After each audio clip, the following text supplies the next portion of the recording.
Avec le temps, vous apprenez de la vie après moult expériences que vous ne pouvez pas contrôler la loyauté d'un ami ou d'un proche. Traiter bien une personne avec amour et dévotion n'engendre pas forcément de la réciprocité, surtout si elle ne reconnaît pas vos sacrifices pour la cause commune et la valeur de vos sentiments à son égard. C'est triste, mais c'est une réalité. La valeur que vous donnez n'équivaut toujours pas à celle que l'on vous donne en retour.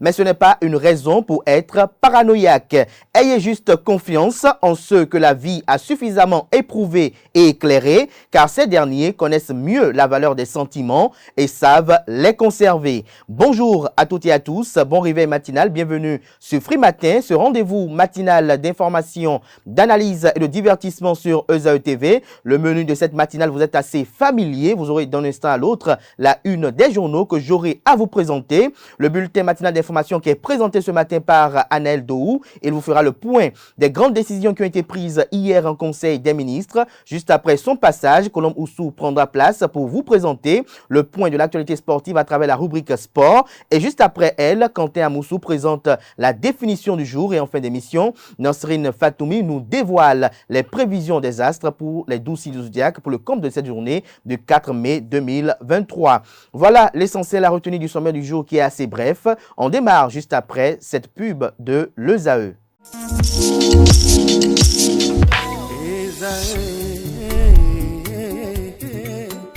Bonne nouvelle pour la rentrée académique 2022-2023. L'École supérieure d'administration, d'économie, de journalisme et des métiers de l'audiovisuel ESAE vous ouvre les portes de ses différents sites. À Gbedjourmende, à Bomé-Calavi, à Kwakpa et même à Parakou, l'université ESAE vous offre des bons d'études et des demi-bourses dans toutes ses filières en licence 1, 2 et 3. Et pour les 100 premières inscriptions en master 1 et 2, bénéficiez des demi-bourses. Nouveau bachelier, vous avez au moins la mention assez bien. Inscrivez-vous vite à ESAE et bénéficiez d'un bon de 50 000 francs CFA. Étudiants, étudiantes et nouveaux bacheliers, payez 200 000 francs CFA en sciences de gestion, sciences économiques, sciences juridiques et en administration des affaires en licence 1, 2 et 3 et 500 000 francs CFA en master 1 et 2, 250 000 francs CFA en administration générale, administration des finances, journalisme et métiers de l'audiovisuel en licence 1, 2 et 3 et 600 000 francs CFA en master 1 et 2. Alors, inscrivez-vous vite et profitez des offres exceptionnelles mais également d'un enseignement de qualité à l'université d'excellence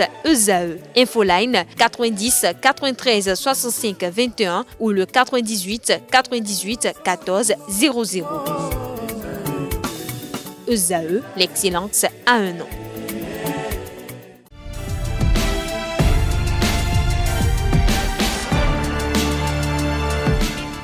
Bonjour à nouveau, chers amis internautes. Bienvenue sur la une des journaux de ce 4 mai 2023 sur ESAE TV. Nous démarrons comme à l'accoutumée par le quotidien Maison, le quotidien béninois d'information générale et d'analyse L'Informateur qui propose ce matin en manchette tuerie et enlèvement de Béninois à Kérou. Le président de la République, Patrice Talon, demande des comptes à l'armée. Selon le porte-parole du gouvernement, Wilfried Léandre Mbedi, des rapports indiquent qu'il y a eu très certainement un manquement dans la chaîne des opérations. Les forces de défense et de sécurité devraient se déployer de façon préventive afin d'éviter cela. C'est la raison pour laquelle le chef de l'État a décidé d'une commission d'enquête qui permettra de situer les responsabilités, retrouver la transcription intégrale des propos du porte-parole du gouvernement et secrétaire général adjoint du dit gouvernement dans les colonnes de la page ce matin de l'Informateur, précisément en page 3. Projet de construction de l'échangeur de Védocor. Le réseau électrique bientôt déplacé, nous apprend le deuxième de titre à la une de l'Informateur.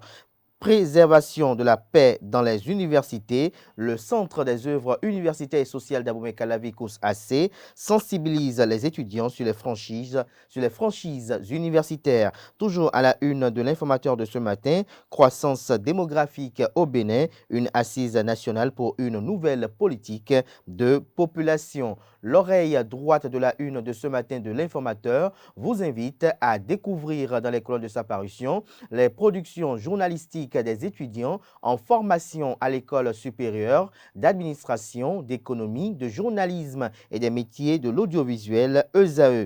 Le quotidien de service public publie ce matin en manchette programme budgétaire et économique pluriannuel 2024-2026, les grandes orientations dévoilées, lesquelles vous sont présentées en page 3, en manchette, et une caricature assez expressive, comme vous l'apercevez d'ailleurs sur vos smartphones ou sur vos télévisions. Toujours à la une de La Nation de ce matin, réflexion autour du contrôle des naissances, des assises nationales sur la démographie projetée. Toujours à la une du quotidien de service public de ce matin, fresque d'Eduardo Cobra sur le mur du port de Cotonou, une création pour l'amour et la tolérance religieuse. Retrouvez en image la beauté de cette œuvre à la page 9. Le confrère de Fraternité s'intéresse ce matin en manchette au terrorisme et à l'insécurité au nord du pays. Urgence d'une synergie d'action. Les politiques, les populations et les forces de défense et de sécurité appelées à collaborer, estime le journal. En illustration, les photos du ministre de l'Intérieur et de la Sécurité publique Alassane Seydou et celle du ministre délégué auprès du président de la République chargé de la défense nationale Alain Fortuné Nouati. Le journal fait savoir et écrit noir sur blanc en manchette que urgence signalée dans le nord du Bénin, 10 morts, des dégâts matériels et des disparus à Kérou le 1er mai dernier. Quelques heures plus tard, soit mardi 2 mai, c'est à Banikwara que les terroristes ont continué leur sale besogne en tuant 3 personnes. En 2 jours donc, le Bénin a enregistré un nombre inquiétant de morts qu'il n'en a connu depuis des mois. Forcément, devant ces situations de désastre et de terreur à Kérou et à Banikwara, en ce début de mois de mai, c'est une dynamique sécuritaire qui tourne en défaveur des forces de défense et de sécurité du Bénin. Pourtant, depuis plusieurs mois, beaucoup pensaient que la situation sécuritaire dans le nord du pays était sous contrôle. Mais face à la nouvelle réalité, il y a lieu de se poser des questions, car en dépit des moyens déployés par l'État pour tenir la dragée haute aux terroristes, ces derniers ont réussi non seulement à tromper la vigilance des forces armées béninoises, mais pire, ils ont semé sur leur route, et ceci sans aucune inquiétude, le deuil et la peur. Retrouvez la suite de l'article du journal à la page 3 de sa livraison de ce matin.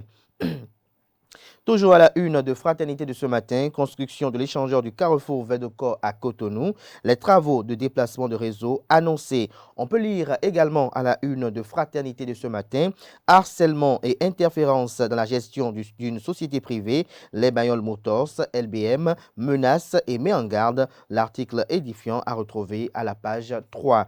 Le matinal en manchette ce matin, attaque terroriste à Kérou avec une dizaine de personnes tuées, une enquête ouverte. Le journal écrit que le gouvernement est préoccupé par la montée des attaques terroristes ces derniers jours.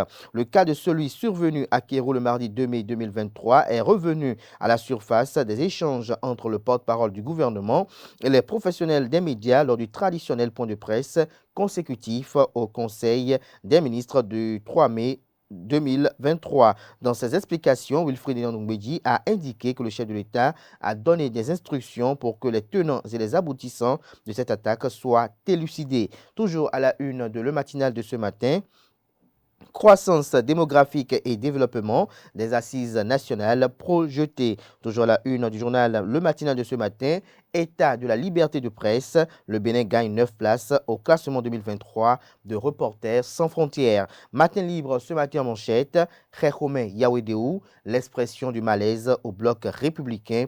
Les détails sur l'article du journal à la page 2 de sa livraison de ce matin. Thèse Académie des sciences de management de Paris, Fiacre Jonas Batonon fait docteur. Des détails sur cette soutenance de thèse à la page 3 de la page ce matin du quotidien. Le Béninois libéré libère ce matin en manchette. Enquête sur l'attaque meurtrière perpétrée à Kérou. Patrice Talon veut comprendre et sévir. Des têtes tombent déjà en attendant la réponse appropriée aux auteurs. L'article à retrouver en page 10. Toujours à la une de Le Béninois libéré de ce matin. Adoption du document de programmation budgétaire et économique pluriannuel 2024-2026 vers une montée en puissance des programmes du hautement social. Présence de Koffi Olomide à Cotonou depuis mardi, la consécration de l'apologie du crime parfait. On veut prendre les Béninois pour un peuple amnésique, estime le journal. Nous passons à présent à Le Grand Matin qui titre ce matin en manchette « Recours à la Cour constitutionnelle pour reprendre à son suppléant son siège de député, Hervé Romain, devant les conseillers ce jeudi. » Toujours à la une de Le Grand Matin de ce matin, attaque terroriste de Kérou au nord du Bénin. Patrice Talon demande une mission d'enquête immédiate, des sanctions en vue pour les FDS, Forces de défense et de sécurité défaillantes. Des détails sur l'article du journal à la page 3. Toujours à la une de Le Grand Matin de ce matin, journée internationale de la liberté de la presse. Le Bénin réalise un progrès, le pays gagne 9 places, il est 112e rang. Quelques insuffisances à corriger, lesquelles vous sont présentées à la page 5 avec des propos retranscrits de la présidente de l'Union des professionnels des médias du Bénin, Zakiatou Latunji. Toujours à la une de Le Grand Matin de ce matin, fait divers, 2 ans après l'enterrement de sa femme, il la voit à la télé. Le bras d'une dame amputée et une oreille de son bébé coupée par des malfrats. Des détails sur le titre du journal dans les colonnes de sa parution de ce matin. Libération libère ce matin à la une. Célébration du 1er mai, le député Messan Diego exhorte les travailleurs à hisser le Bénin au rang des nations modernes et économiquement prospères. Toujours à la une de Libération de ce matin, attaque à Kérou faisant 7 morts et une dizaine de personnes disparues, meurtries, dévastées et révoltées. Sabissira Korogone condamne avec fermeté la barbarie. Il invite le gouvernement à épargner au peuple qui subit déjà la cherté de la vie, la hantise du terrorisme. Le président d'honneur du Mouvement populaire de libération solidaire avec les populations de Banikwara et de Kérou. Le Télégramme à présent demande de retour au Parlement de l'ex-ministre des Transports, Hervé Romain, devant la Cour constitutionnelle ce jeudi.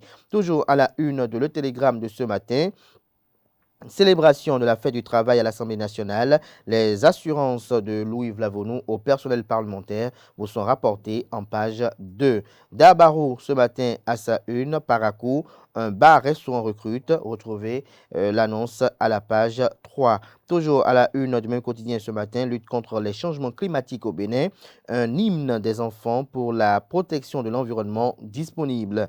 L'événement du jour nous propose ce matin, attaque terroriste à Kérou. Le président Patrice Talon ordonne l'ouverture d'une enquête. Croissance démographique et le développement, croissance démographique et développement des assises nationales annoncées pour septembre prochain. Le grand jury ce matin à sa une. Licenciement massif et arbitraire sur le site des logements sociaux à Ruedo. Les chefs des différents corps de métier appellent le président Patrice Talon au secours. Ils s'indignent et protestent contre cette situation inadmissible. Ils appellent à leur rétablissement sans délai sur le site. La fille du jour à présent, 30e édition de la Journée mondiale de la liberté de la presse. Le message plein d'espoir du CNP à Bénin aux professionnels des médias est à retrouver à la page 4. L'autre quotidien à présent ce matin à sa une.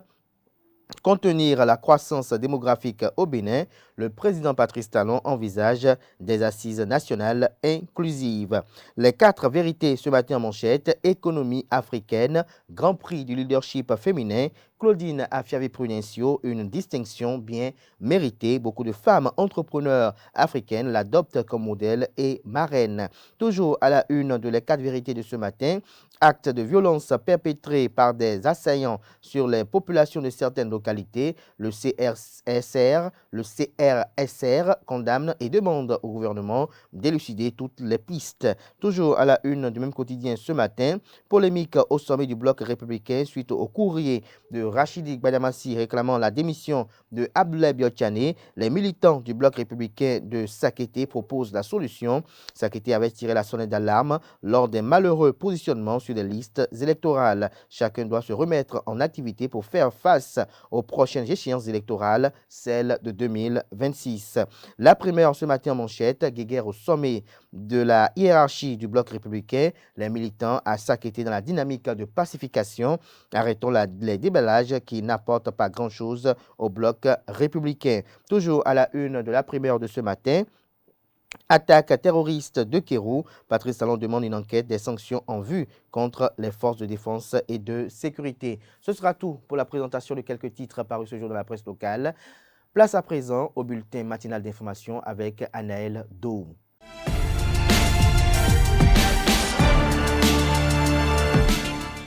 Mesdames et messieurs, bonjour et bienvenue dans le bulletin matinal d'information. Le Conseil des ministres s'est réuni hier mercredi 3 mai 2023 sous la présidence de Patrice Talon, président de la République, chef de l'État et chef du gouvernement. Au cours de ce conclave, plusieurs sujets ont été abordés et d'importantes décisions ont été prises. Au nombre des mesures normatives, le Conseil a procédé à l'adoption du document de programmation budgétaire et économique pluriannuel 2024-2026. Suivez le porte-parole du gouvernement, Wilfried Léandre Rongbedji, pour plus d'explications. Adoption du document de programmation budgétaire et économique pluriannuel 2024-2026. La transmission du document de programmation budgétaire au Parlement est une formalité substantielle prescrite par la loi organique sur la loi des finances. Elle vise la bonne information de la représentation nationale et constitue un préalable au débat d'orientation budgétaire qui doit intervenir au plus tard le 30 juin de l'année en cours. La version 2024-2026 du document présente, au plan macroéconomique, la trajectoire d'une économie résiliente qui se remet des effets de la pandémie de la COVID-19 pour renouer avec une croissance soutenue, en dépit du contexte particulier marqué par la poursuite de la crise russo-ukrainienne. Cette résilience résulte principalement des actions mises en œuvre par le gouvernement depuis 2016 en vue de la transformation structurelle de l'économie béninoise. S'agissant de la gestion des finances publiques, il met en exergue les efforts d'assainissement des comptes publics et de consolidation budgétaire enregistrés au cours des 3 dernières années. Il montre également les progrès notés relativement à la situation financière des établissements publics, des collectivités locales et des organismes de sécurité sociale grâce aux actions du gouvernement. De façon spécifique, et pour les 3 prochaines années, il est prévu que l'État renforce les mesures en cours visant à promouvoir les secteurs à fort potentiel dont l'agriculture, le tourisme, l'économie numérique et l'économie du savoir. De même, les grands chantiers ouverts visant à combler le déficit infrastructurel seront poursuivis, notamment dans les domaines des transports, de l'énergie et de l'assainissement.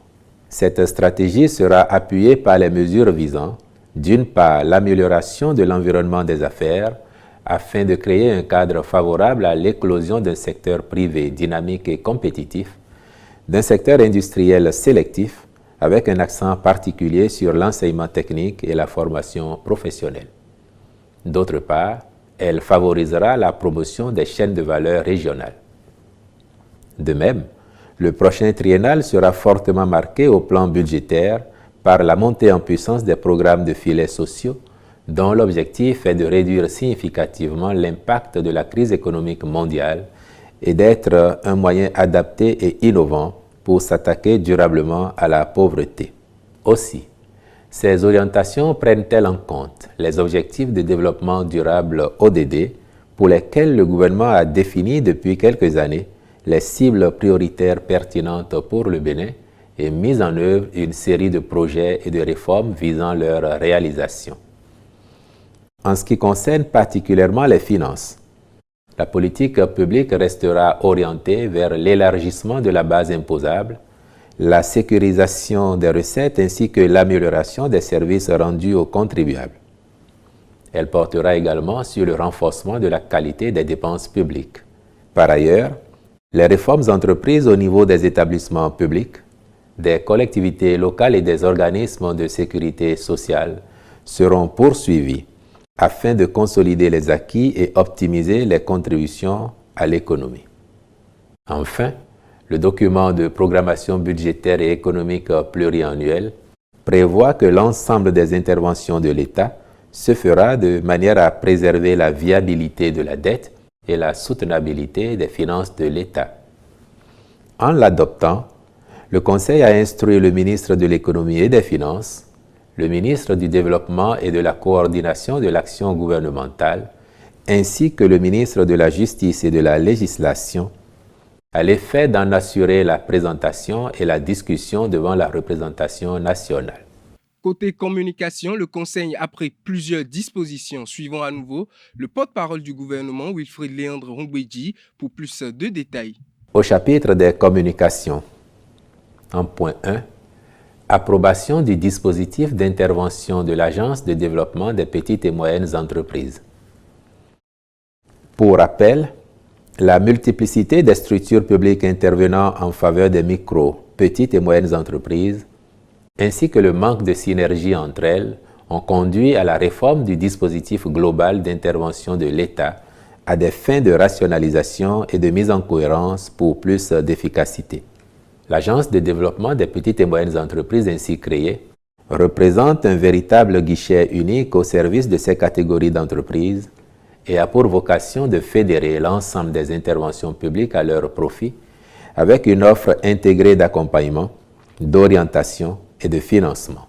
Le dispositif mis en place détermine le cadre général des interventions de l'agence, définit ses principes directeurs, arrête les modalités et la nature des appuis et fixe les priorités en matière de soutien aux entreprises qu'elle adresse. Le même dispositif sert également de référence pour l'élaboration de tous les documents programmatiques de l'agence, dont son plan stratégique lui permettant d'agir principalement en tant que catalyseur en incitant les acteurs financiers à intervenir sur les segments de marché ou dans les entreprises où ils ne sont pas du tout ou pas assez présents. Ce faisant, de par ces interventions, l'agence contribuera significativement à la promotion des micro, petites et moyennes entreprises et partant au développement de l'économie béninoise. En point 2, organisation des assises nationales sur la croissance démographique et le développement au Bénin. Au lendemain de la conférence internationale sur la population et le développement, tenue au Caire en Égypte en 1994, la recherche de l'adéquation entre dynamique de population et développement est devenue une priorité pour de nombreux États. Notre pays, prenant la mesure de l'enjeu, a affiché très tôt sa volonté d'intégrer les variables démographiques comme facteurs endogènes dans les plans et programmes de développement. Cela a conduit, en 1996, à l'adoption d'une déclaration de politique de population dite DEPOLIPO, qui vise l'amélioration des conditions de vie des Béninois, à travers notamment la maîtrise de la dynamique démographique. Ensuite, la politique nationale de population sur la période 2013-2025 a été adoptée avec les mêmes objectifs en vue, entre autres, de l'amélioration du capital humain et du renforcement de la prise de conscience en matière de procréation. Mais en dépit des instruments de planification déployés, la croissance démographique du Bénin figure parmi les plus élevées au plan régional et même international. Elle continue dès lors d'inhiber les efforts de réduction sensible de la pauvreté pour favoriser l'émergence économique. Ainsi, entre 1979 et 2013, la population béninoise s'est accrue de 176%, passant de 3,3 millions à plus de 10 millions d'habitants, pendant que des pays comme l'Irlande et la Nouvelle-Zélande, ayant la même proportion de population que le Bénin en 1979, ont connu un faible accroissement, respectivement de 37 et 43%. À l'évidence, ces données posent la problématique de l'efficacité de notre politique nationale de population, et notamment celle de la parentalité responsable, et expliquent pourquoi, malgré les efforts remarquables que fournit le peuple dans son ensemble, l'amélioration des conditions de vie n'est pas toujours ressentie ou perçue comme il conviendrait. Dans ces conditions, il apparaît déterminant d'envisager un réajustement des paradigmes en la matière en vue d'asseoir de bonnes bases à même de concilier l'ambition de bien-être partagé et le désir de procréation. C'est pour cette raison que le gouvernement entend organiser ces assises nationales qui regrouperont, outre lui-même, courant septembre 2023, dans une approche participative et inclusive, la classe politique, la société civile, les jeunes, les femmes, les universitaires, les leaders religieux, les responsables de culte, les gardiens de nos traditions, la diaspora, ainsi que les partenaires techniques et financiers. Les débats qui se dérouleront aussi bien en français qu'en langue nationale permettront de identifier les facteurs favorisant la forte fécondité au Bénin et les limites des réponses utilisées jusque-là pour maîtriser la dynamique démographique. Évaluer les conséquences de la croissance démographique sur la demande des biens et services sociaux et leur implication sur les dépenses publiques. Proposer l'indice synthétique de fécondité optimale qui garantit l'équilibre d'investissement dans les secteurs productifs et sociaux et maximise le bien-être national, puis proposer des mesures innovantes et vigoureuses visant l'accélération de la transition démographique et favorisant durablement le respect et le maintien à l'indice synthétique de fécondité optimale. Le ministre du Développement et de la Coordination de l'action gouvernementale, ainsi que tous les autres ministres concernés, assureront la bonne conduite des préparatifs en vue de la réussite de ces assises. En point 3, contractualisation pour les travaux de déplacement de réseau dans le cadre du projet de construction de l'échangeur du carrefour Védoko à Cotonou. La libération des entreprises par le déplacement des réseaux d'électricité, d'eau et de télécommunications, ainsi que l'expropriation des biens privés affectés à la charge de la partie béninoise constituent des préalables au démarrage des travaux de cette importante infrastructure. Le calendrier actualisé a prévu le démarrage des travaux de construction pour le début de l'année 2024 et il importe de libérer l'emprise du projet. À cet effet, la Société des infrastructures routières et de l'aménagement du territoire, SIRAT-SA, a été autorisée à donner délégation à la Société nationale des eaux du Bénin, SONEB, pour assurer la gestion administrative, financière et comptable, ainsi que la gestion technique des travaux de déplacement de réseau d'eau de la SONEB, puis a signé une convention de mandat avec la Société béninoise d'infrastructures numériques SBIN pour la prise en charge du réseau de télécommunications à déplacer. Le Conseil a donc marqué son accord pour la signature des contrats irrelatifs et instruit les ministres concernés à l'effet de veiller au respect des délais et à l'exécution des travaux conformément au cahier des charges. Le chef de l'État béninois Patrice Talon a ordonné qu'une mission d'enquête soit diligentée après des soupçons de manquement de certains responsables dans l'armée à la suite de la survenue d'une attaque terroriste à Kérou dans la nuit du lundi 1er au mardi 2 mai 2023. Le secrétaire général adjoint du gouvernement, sur la base des éléments en possession du gouvernement, a fait savoir que le drame était évitable. Le mécanisme d'alerte précoce que nous avons mis en place sous l'orientation du chef suprême des armées et des différents responsables concernés par les questions sécuritaires a fonctionné. Les populations ont joué leur partition comme on leur a demandé dans la coproduction de la sécurité, a indiqué Wilfried Léandre Rumbedi. Pourquoi alors le drame est survenu malgré le bon fonctionnement du mécanisme d'alerte précoce?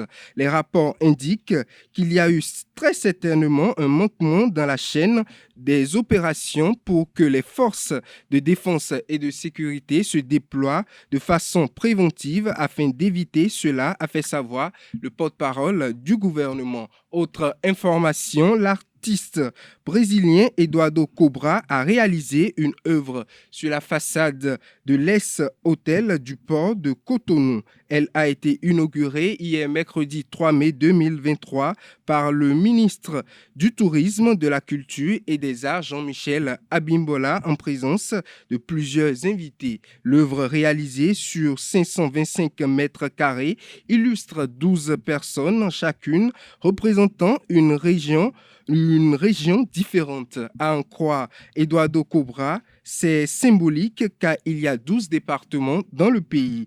Les 12 personnes ont le dos tourné. Elles regardent le ciel en se tenant les uns les autres. Au centre de l'œuvre, la carte du Bénin aux couleurs nationales. Selon l'artiste, la fresque a été réalisée dans le cadre de son projet Coexistence qui traite de termes relatifs à la liberté religieuse, le respect des croyances les plus diverses, la nécessité d'une coexistence pacifique et harmonieuse entre les membres de différentes églises.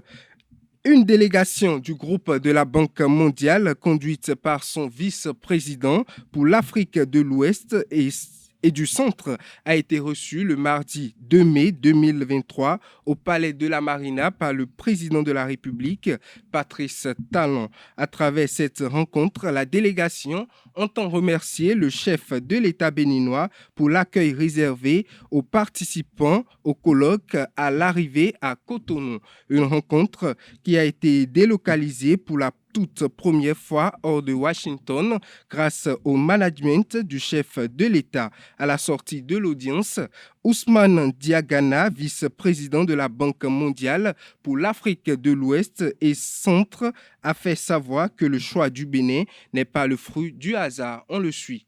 C'est la toute première fois que cette équipe managériale se déploie hors de Washington pour échanger sur les questions de développement en Afrique, mais également sur les défis auxquels les différents pays du continent sont confrontés.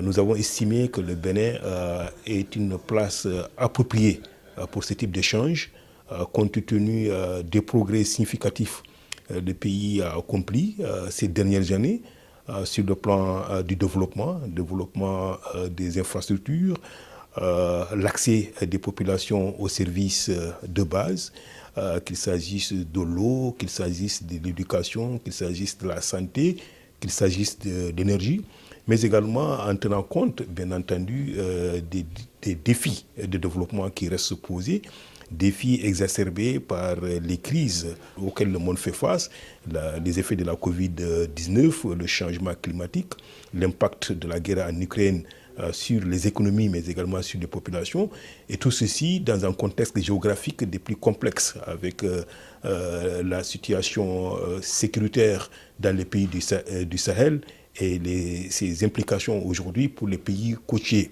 Donc tout ceci, en étant au Bénin, nous donne une occasion véritablement de réflexion, d'échange, de constat sur le terrain, mais également de voir comment la Banque mondiale peut être beaucoup plus pertinente dans le cadre de son partenariat avec les différents pays. Le deuxième aspect, c'est un échange avec le Bénin lui-même, en tant que partenaire extrêmement important pour le groupe de la Banque mondiale. Le potentiel pour le rôle que le secteur privé peut jouer au Bénin, il est infini. Et le président du Bénin, de par son expérience et de son vécu, nous a donné véritablement quelques pistes de réflexion à cet égard.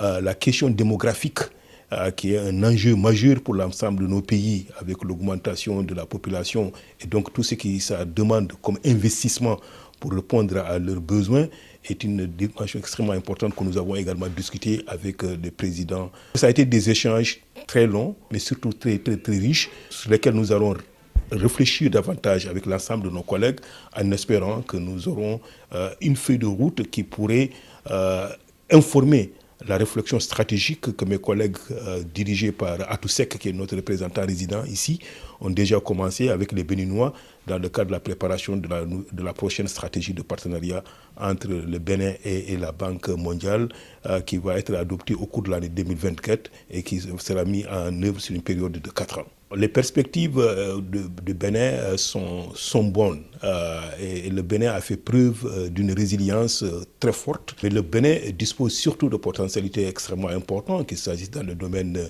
de l'agriculture ou qu'il s'agisse du capital humain. Le Bénin est le pays qui était appelé le quartier latin de l'Afrique, donc qui a une culture, n'est-ce pas, très forte pour les questions de l'éducation et de la santé. Évidemment, aucune transformation structurelle ne peut se produire si l'éducation n'est pas au centre, n'est-ce pas, des priorités. Et je pense que c'est une question fondamentale que nous avons discuté avec le président, en la mettant cependant en phase avec les défis démographiques auxquels le pays est confronté, au même titre que l'ensemble des pays de l'Afrique, en particulier de l'Afrique de l'Ouest et l'Afrique du Centre. Et je crois qu'il y a aussi un élément sur lequel je vais toujours insister là-dessus, c'est le rôle particulier que le secteur privé peut jouer pour que les secteurs porteurs de croissance puissent être débloqués et que le potentiel dans ces secteurs-là puisse être utilisé à fond. Et ceci, véritablement, c'est l'énergie, c'est l'économie numérique également. Donc, et bien sûr, l'agriculture. C'est fondamentalement des secteurs transformateurs, mais c'est des secteurs qui se développent grâce à l'apport significatif que le secteur privé peut apporter. Et ceci serait possible si on a un climat des affaires qui soit véritablement propice pour un rôle prépondérant du secteur privé. Et c'est un élément que nous avons discuté avec force avec son Excellence, Monsieur le Président de la République. Le nouveau bureau de l'Observatoire de la déontologie et de l'éthique dans les médias, ODEM, vient d'être installé. La cérémonie d'installation s'est déroulée au ministère des Affaires étrangères hier mercredi 3 mai 2023. À ce propos, je vous invite à suivre le discours du nouveau président de l'ODEM, Ulrich Arotondi, au micro de Francis Fahami. L'histoire nous appelle et nous interpelle. Que sommes-nous devenus un quart de siècle après? Notre heureuse trouvaille de nous auto-réguler pour éviter les dérives. Des journalistes menteurs, comme l'ont dit certains tout à l'heure, vantards, incompétents, entrepris par les politiques à la solde des opérateurs économiques. Sommes-nous devenus des caisses de résonance, de chapelles politiques aux intérêts inavoués? Qu'avons-nous fait de notre mission de porter la voix des sans-voix? Honorables invités, il me semble que nous avons pris la mesure de la déliquescence morale et professionnelle dans laquelle nous sommes plongés, avec un rachitisme intellectuel et organisationnel béant au niveau de nos organisations professionnelles. C'est pour cela que notre mandat veut agir pour l'UDEM. La nouvelle mandature se propose dans une démarche participative impliquant toutes les parties prenantes de travailler sur la visibilité, la crédibilité et la notoriété de l'institution. Faire observer par tous, y compris nous-mêmes, les conseillers de l'UDEM, les règles de déontologie exactes, de l'éthique dans nos rédactions, protéger le droit du public à une information libre, complète, honnête et exacte, défendre la liberté de presse. Nous prenons le défi de mettre au chômage les tribunaux en ce qui concerne les peines privatives de liberté pour les journalistes. Parce que nous aurons réussi à nous auto-réguler. Car un journaliste en prison, c'est un drapeau national en berne. Or, nous avons pris le pari de faire du journaliste béninois un moteur de la croissance économique pour le Bénin, un agent de développement pour les atteintes des objectifs de développement durable. Chaque article rédigé par un professionnel des médias, chaque émission produite par un journaliste est une page de l'histoire de notre pays. Chaque page de journal est un repère dans l'histoire du monde.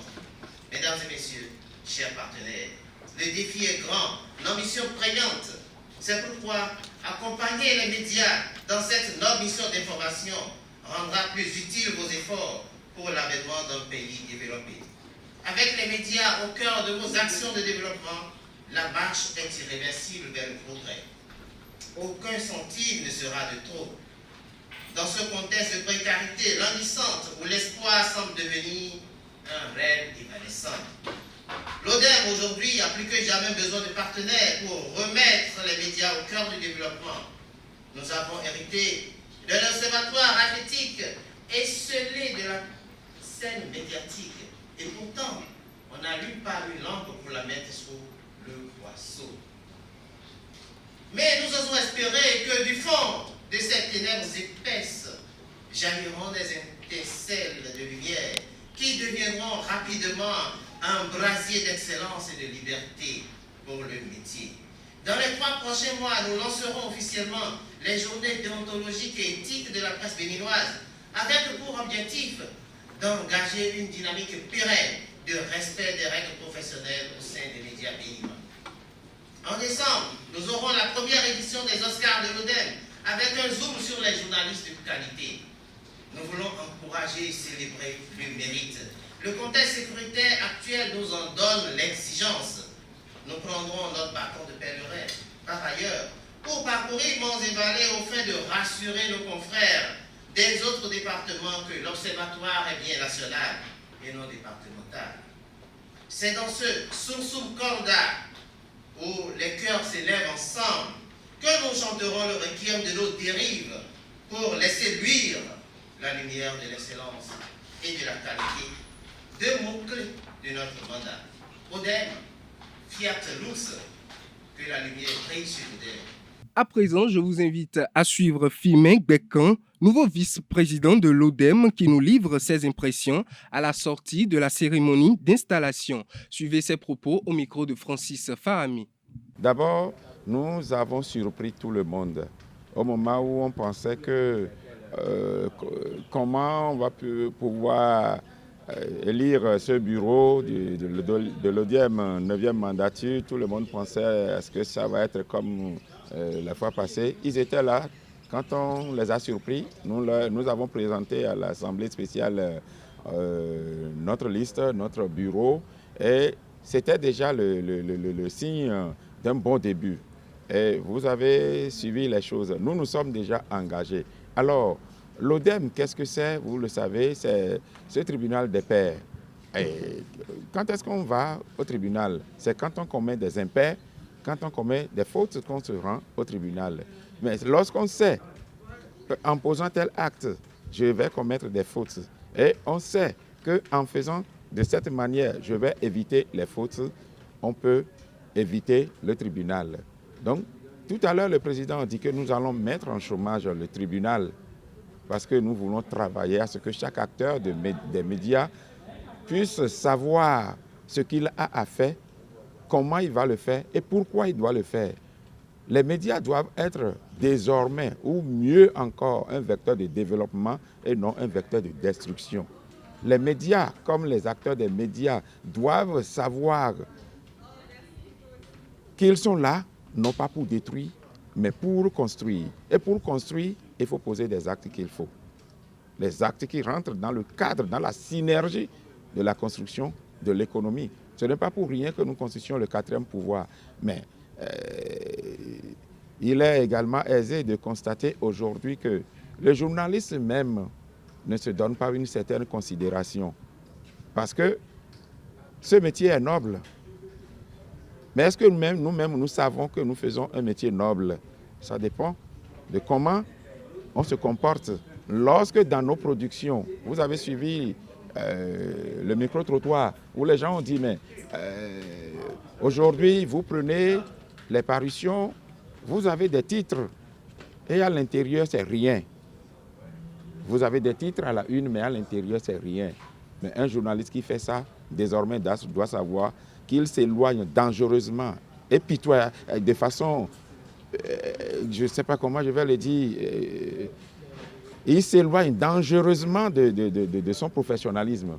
Et nous aurons l'occasion de rappeler à chacun et à tous d'abord que l'ODEM se veut, 9e mandature se veut un miroir dans lequel chaque acteur des médias va se regarder.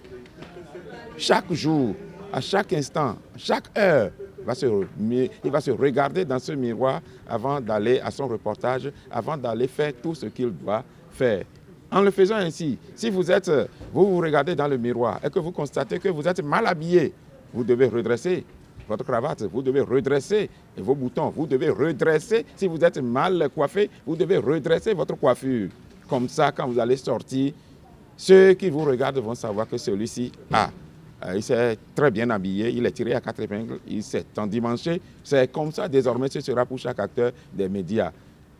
L'ODEM, nous sommes, bien sûr, le tribunal des pairs, mais nous voulons travailler, la 9e mandature veut travailler en sorte que chacun puisse savoir ce qu'il a à faire pour bien le faire. Donc, notre président a dévoilé tout à l'heure notre programme Et vous serez là pour constater avec nous que nous sommes très engagés, nous sommes là pour travailler véritablement, faire en sorte que la presse puisse être véritablement la presse à l'instar des médias du monde entier. Le Bénin ne peut plus être en retard aujourd'hui sur l'échiquier international des médias. Ce n'est pas possible. Ce n'est pas possible.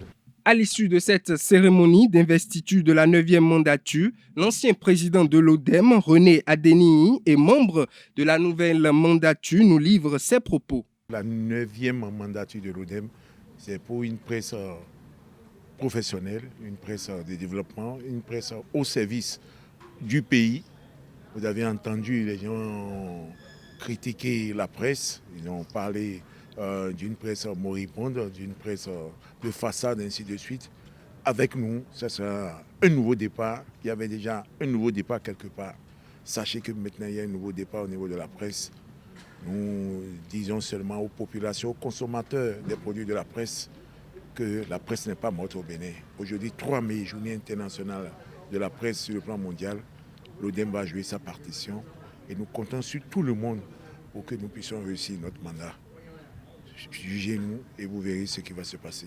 La cérémonie d'investiture des nouveaux membres de l'ODEM a connu également la présence de quelques personnalités, dont le nouveau directeur adjoint de cabinet du président de l'Assemblée nationale, Moukaram Badarou. Il était présent en qualité de représentant du président de l'Assemblée nationale, Louis Vlavonou. Il n'a pas manqué de nous livrer ses impressions, mais également les actions que compte mener l'Assemblée nationale en guise d'aide à cette nouvelle mandature. Il est au micro de Francis Fahami. Au regard du discours fait par le tout nouveau président de l'ODEM, qui a fait un diagnostic à plat de la situation actuelle de la presse béninoise, j'ai l'habitude de parler de la plume du respect, le respect de la plume, le micro du respect, le respect du micro.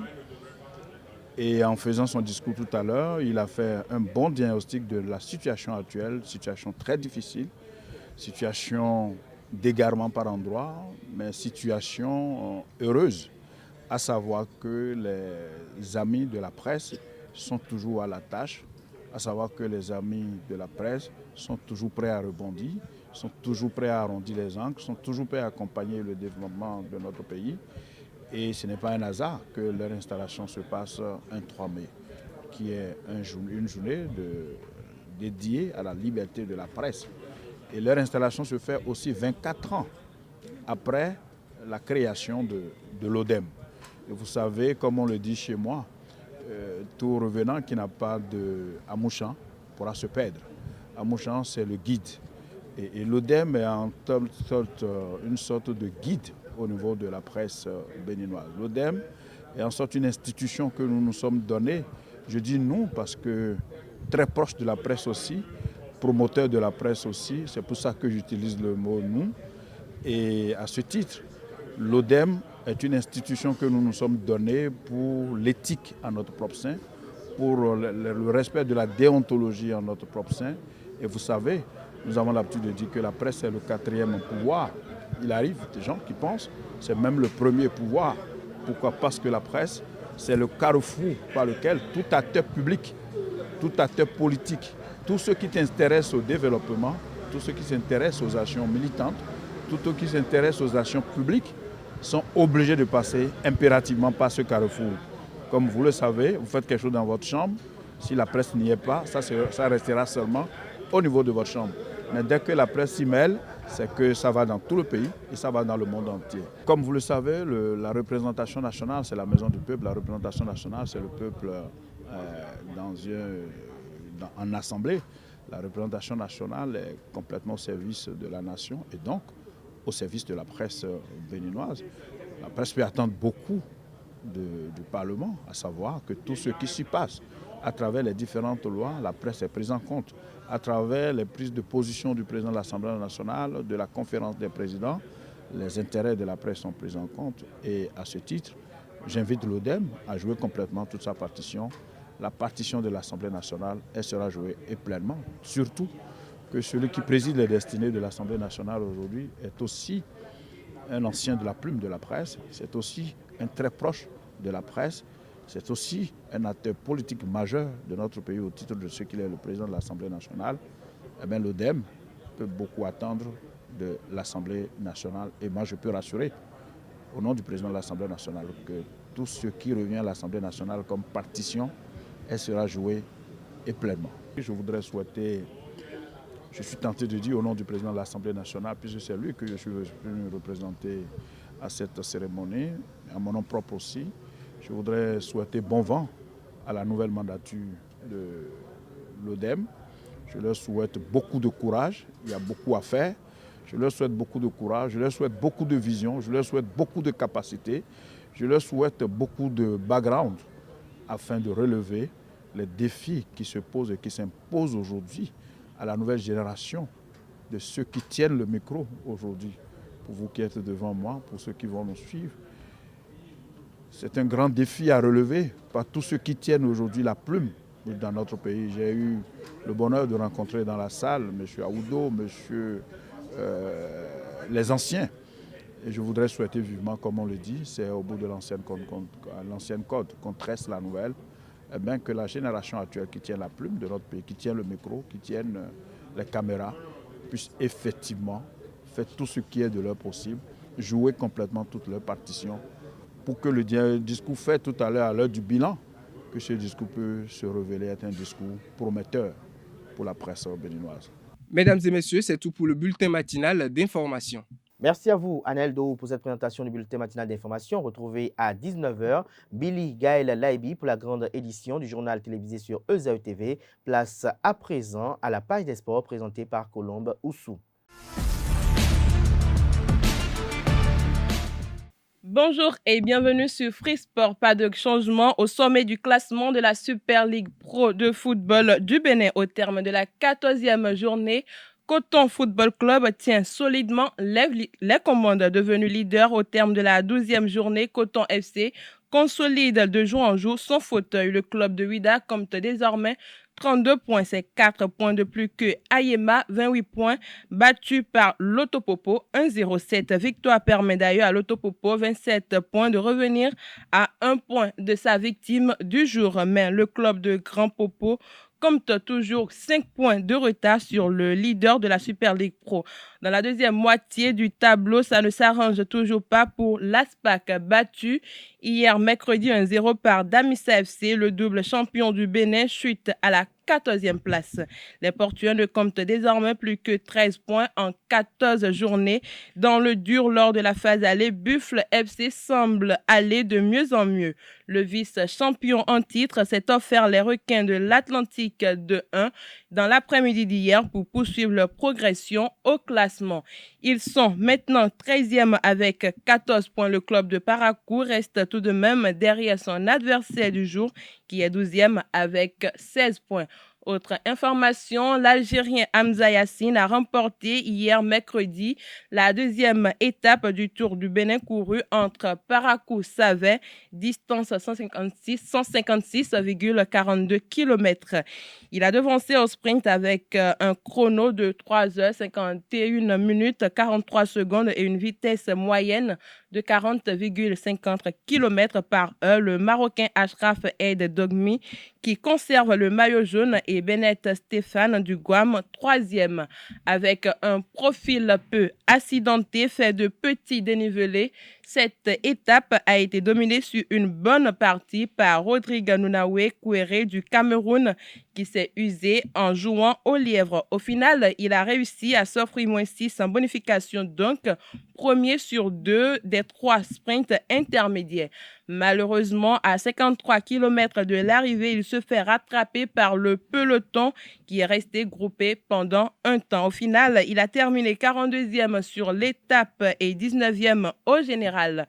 Ce jour, jeudi 4 mai, il y a l'étape qui va partir d'Abomey pour Commun, 140,520 km.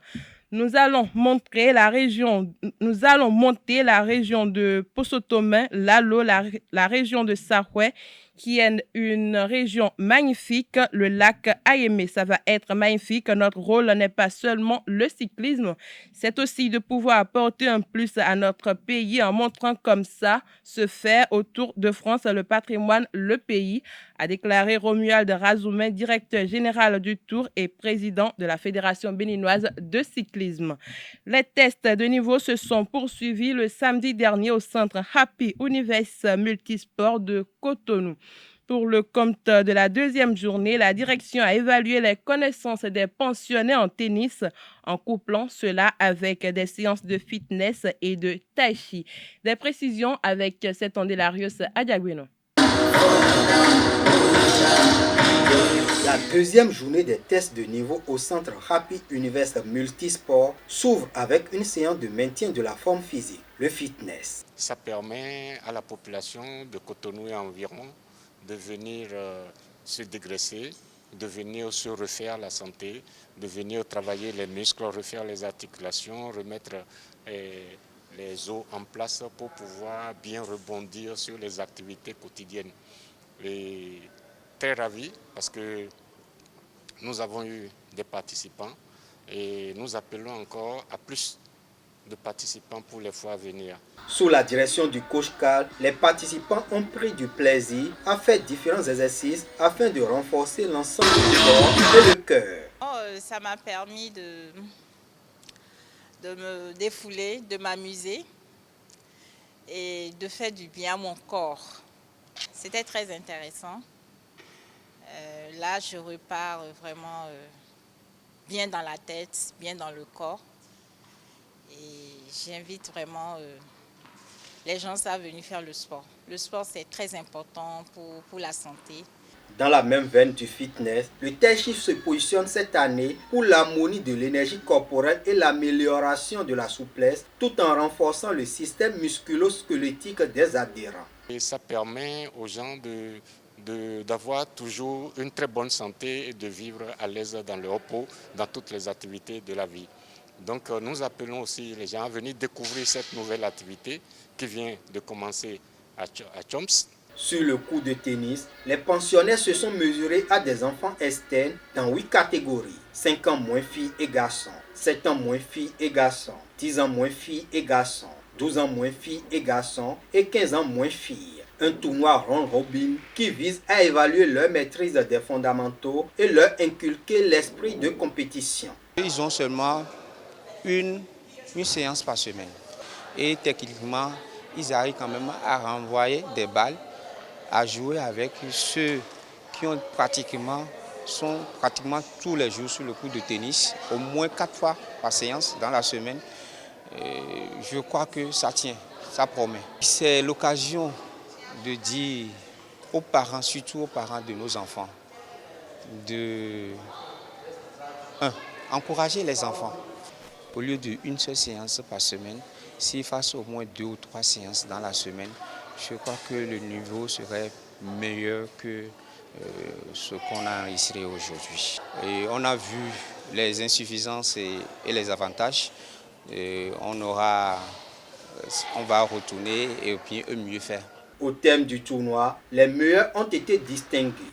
Aujourd'hui, je suis content d'avoir participé au tournoi de tennis de Happy Universe et j'ai terminé premier de la catégorie garçon U12. J'ai donné mon mieux et j'ai donné tout ce que je pouvais et j'ai réussi.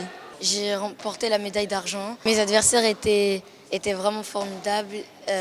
C'était dur à les avoir et je suis content, je suis fière de moi. Je suis très contente d'avoir gagné mon match parce que c'est une grande fierté pour moi et aussi pour mes parents. Le cadre encourage certains parents à inscrire leurs enfants au centre Happy Universe. Oui, je pense que je le ferai avec plaisir. C'est naturellement que moi, mes enfants étaient très enthousiastes de venir ici se mesurer à d'autres enfants de leur âge. J'encourage la direction à continuer. Je les remercie pour l'initiative et je les félicite pour tous les moments que nous vivons aujourd'hui. La promotrice du centre a congratulé les enfants et leur a promis une plus belle compétition en 2024. Félicitations à vous et du courage. Je vous encourage pour ce que vous êtes en train de faire et que vous allez continuer à faire parce que quand il est à faire, comme on le dit, on ne perd pas le courage. L'année prochaine, ce tournoi serait mieux organisé que cette année. Rendez-vous le 14 mai 2023 pour la clôture des tests de niveau avec le football et le tennis de table. Dernière information pour finir cette randonnée sportive. Souhaitant jouer avec l'Algérie, le défenseur du Werder Brême, Michel Weiser, a envoyé un message au sélectionneur des Fennecs, Yamel Belmadi. Le champion d'Europe U20 2017 avec l'Allemagne est prêt pour endosser le maillot des Fennecs. Le joueur de 29 ans a fait savoir qu'il n'attend qu'un signe de la Fédération algérienne de football pour venir et renforcer le groupe durant le prochain rassemblement de juin. J'ai pris ma décision, mais je ne sais pas ce qui se passera à l'avenir en ce qui concerne l'équipe nationale, a indiqué le natif de Troisdorf. C'est le deuxième appel du pied de la part de celui ayant porté les couleurs des sélections des jeunes de l'Allemagne à 40 reprises. Après celui lancé en mars dernier, j'ai toujours eu cette option en tête. C'est un objectif important pour moi de jouer dans un grand tournoi et avec l'Algérie.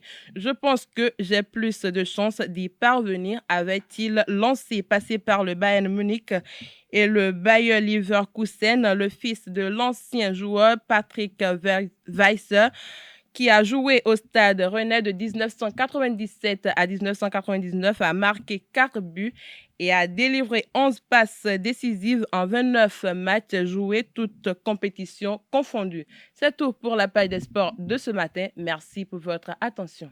Merci à vous, Colombe Moussou, pour cette présentation des sports. À présent, on installe Quentin Moussou qui présente la définition du jour.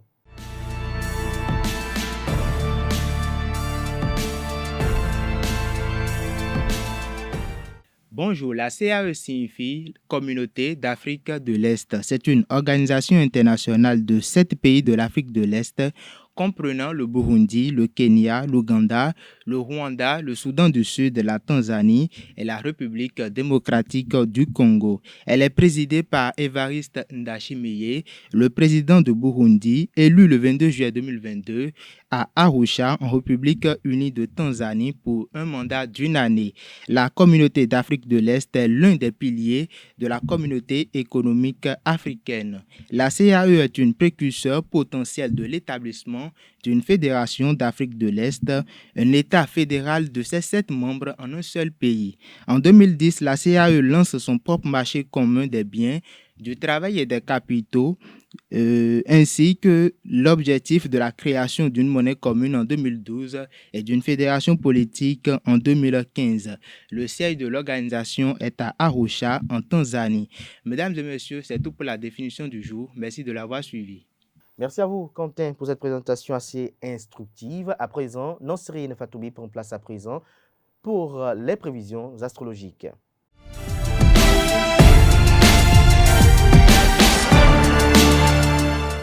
Amis de la rubrique horoscope, bonjour et bienvenue Bélier. C'est un jour de chance pour vous et il est temps de profiter des opportunités qui se présenteront à vous. Vous pouvez faire preuve d'un peu plus d'audace en ce moment et cela va certainement payer.